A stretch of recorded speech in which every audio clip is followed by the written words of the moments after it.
You and I gave it our all in our long-term relationships. I did years with Andrew of therapy, of coaching, of workshops, of seeking the truth within, because we do live in a culture now where one of the main problems is people just bailing on relationships, right? People running after shiny new things, people seeking fairy tale perfection instead of being willing to do the hard work. And both of us took the journey of being in our long-term partnerships very seriously. Like, I will not walk out this door. I will not leave until I am 1000% sure that it is the highest, deepest, truest path for you and I, right? And as a mother, that's even doubly so, right? To like be absolutely sure. So neither of us took that uncoupling process in our lives lightly. Both of us showed up hard. And I would say the same thing. Like, I became the partner I am today through committing to my relationship. And I have just my long-term relationship that I eventually uncoupled from.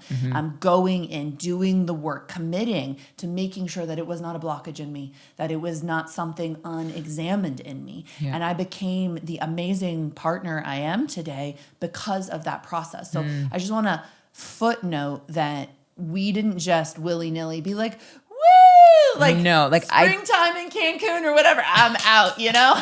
No, like I kept going to like another therapist, at some point, I think we had 7 therapists. I mean, talk about like privilege, but I was just so desperate. Like, this is what I spend my money on. Like, you know, like I want all the therapy, all the self-help. Like my amazing ex, I like to call it, Mia calls it husband. He was my husband. My husband, he says that I would run downhill towards enlightenment. And so, but I kept looking for another person to tell me to stay. I was desperately looking for someone to say that it was okay to stay. And at the end of the day, that just wasn't the truth. And so it doesn't matter how many new coaches or therapists you hire, like the truth is still the truth. Totally. And I know just as many couples who went through that process and stayed. Went through that process and it was their epic truth to be together. They healed, they upgraded, they up-leveled, and they fell in love with each other in a whole new way. So I just want to say that like, I'm not a stand for like divorce, uncoupling, leaving. I'm a stand for doing the work and finding your truth. And both of us ended up with a similar truth, which is like, it is not my truth to stay. And both of us could have taken the cultural matrix pill of like, who do you think you are? How dare you? Or on the other side of that portal, you know, you're going to end up single, unwanted, whatever those kinds of stories are. I probably have more of those than you, but. Well, actually what was funny is like the first person that I told out loud was a really dear friend. She'd been a friend of mine since college. And in that conversation, she basically articulated like all of like the deepest, darkest, scariest stories. And she was like mad at me. And she was like, I can't believe you're doing this. Why are you doing this? And she was like, we're getting older. People aren't going to find you attractive. What about your son?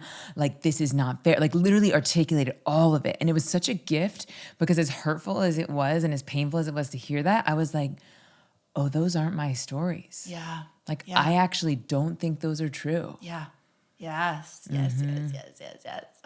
And the other thing that I want to say that, you know, we had an adult sleepover last night, which we love to have. We're really good at those.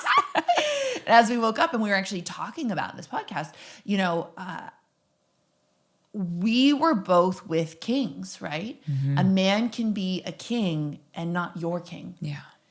And there can be such a truth in that. And one of the reasons that I had the courage to uncouple is I was like, someone could sit next to Andrew and love him better than me.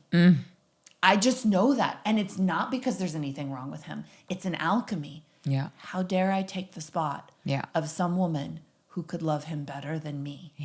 And that is what is happening with my ex. He is with someone, and I don't know her that well. I'm excited to deepen our relationship, but it feels like they are such a good fit for each other. And I don't just think it's my guilt and stories. Like, it feels like, oh, wow, like they meet each other and match each other in ways that he and I never could.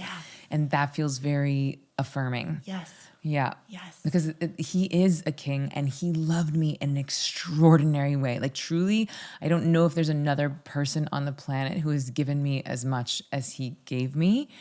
I mean, he taught me to be an entrepreneur. He taught me how to build teams. He taught me relentless prioritization.